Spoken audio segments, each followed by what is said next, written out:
So the 12 pillars of the church couldn't heal one boy because they have too little faith.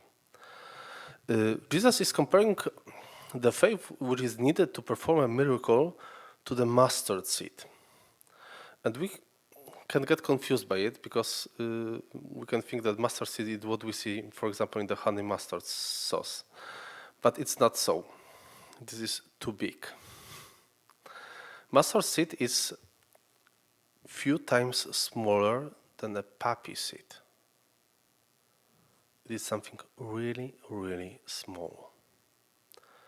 But it's sufficient for the Lord to perform a miracle through people who have a really small faith, but who trust Him with the whole heart, who are totally committed to Him.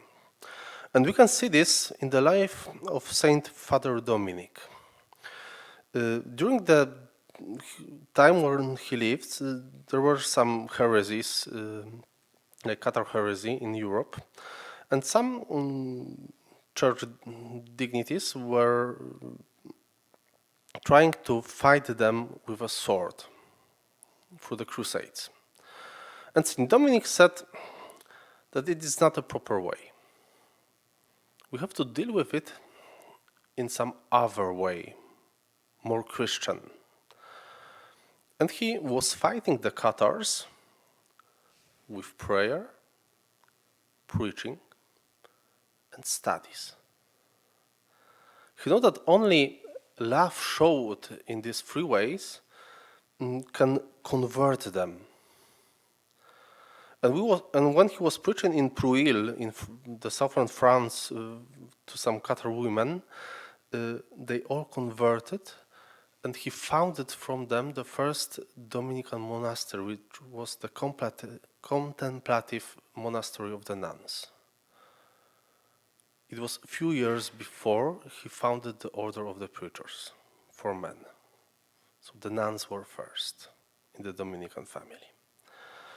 And his faith was so small, he was so small before the Lord, that he could not only heal the sick, but even he could raise the dead back to life. There was one miracle performed by him in Rome. During the procession, a nephew of a cardinal fell from the horse and he was dead. Saint Dominic prayed for him, and he was resurrected. So this miracle was so strong that a few persons from the court of Bishop of Krakow, Iwo Odrowąż, as they saw them, they were so moved, they wanted to become Dominicans. One of them is Blessed Czesław, the founder of the convent in Wrocław in southern Poland. And the second one, I think, is more known, is the Saint Hyacinth of Poland, the founder of Polish province. So the faith, the charity, the kindness of Saint Dominic moved the one who has met him in their lives.